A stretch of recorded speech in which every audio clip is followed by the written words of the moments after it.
Ron Giesek here from box number 7. I want to thank you for your listenership all over the place, primarily the United States, but I've got some great dots all around the world, and quite frankly, if you add up everyone that's listened, I've hit nearly every spot in the world, except you could probably guess North Korea is pretty well off the menu, but anyway, this is a special little miniature episode. I'd like to speak as a musician for the next few minutes. It's not every day. Well, it seems like every day that, an influence, at least in the minor sense, manages to pass away.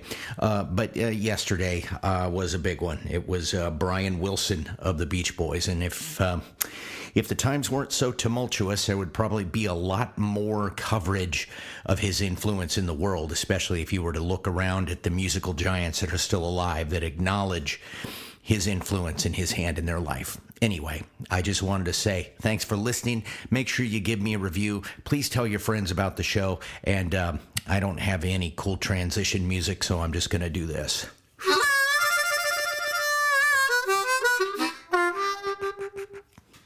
Okay, good enough. That was probably annoying and too loud for the speakers. So anyway, many years ago, I spoke with someone who was verifiably on the autism spectrum. They worked in this professional capacity, kind of adjacent to me, and they had a very lucid way of describing their everyday life. And I'll never forget these conversations. And one time they illustrated to me just how stressful a rain shower could be for them. You hear the rain, they said. I hear every last drop. Furthermore, they stated to me that a wheat field was equally hellish to them, as a windswept field might be beautiful to me, but their brains attempting to itemize every last grain was not a good experience. And I've always felt that Beach Boys' Brian Wilson, who passed away yesterday at age 82, falls somewhere into this category like this, although my diagnostic skills are just merely speculation. It is the behemoth known as the Beach Boys that sums up his entire legacy. If one only managed a casual exposure to their music, one might easily dismiss them as a simplistic collection of harmonized ditties as basic as their misleadingly simple name.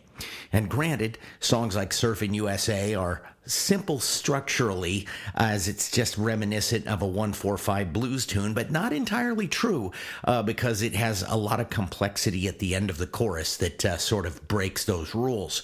But if you look around the online tributes from musicians as diverse as John Legend to Paul McCartney, you will discover that they all rally around a single musical campfire.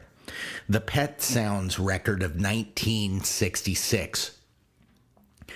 Located on the record, the song that has been Brian Wilson's defining send-off online, God Only Knows, has been proclaimed by people like Rick Beato as the perfect song. 2 minutes and 51 seconds of musical majesty. Now, sonically, it's as complex as a song can possibly get, but never loses its melodic hook.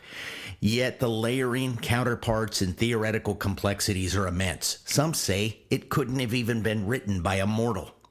Then, for me, there's a song like Kokomo, a song that, if sung in your head in a reminiscent fashion, seems like a simple little island ditty, yet there are something like 14 different modulations in that song, and if you listen to the verses, you will hear a deceptively simple melody running over a series of changes and voicings that seem otherworldly.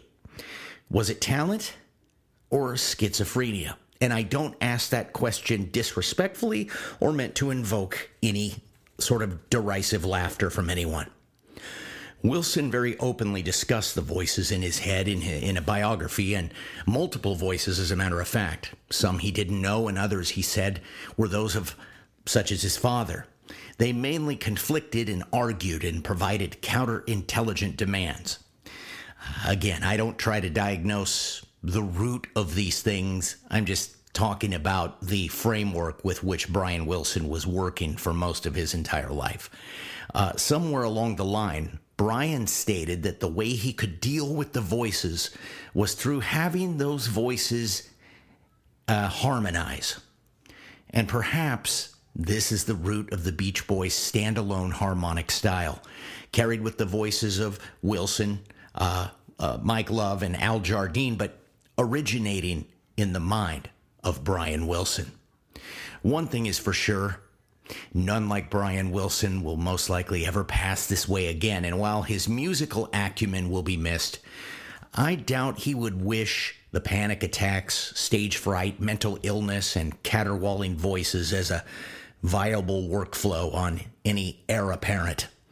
Chances are, like that autistic acquaintance of mine, Brian Wilson heard all chords, all notes, and all voices, and his most complex works of genius were forged by defensively yanking them out of that chaotic maelstrom and into something tangible that we could enjoy. So long, Brian. The music world's gonna miss you. God only knows. And this is box number 7.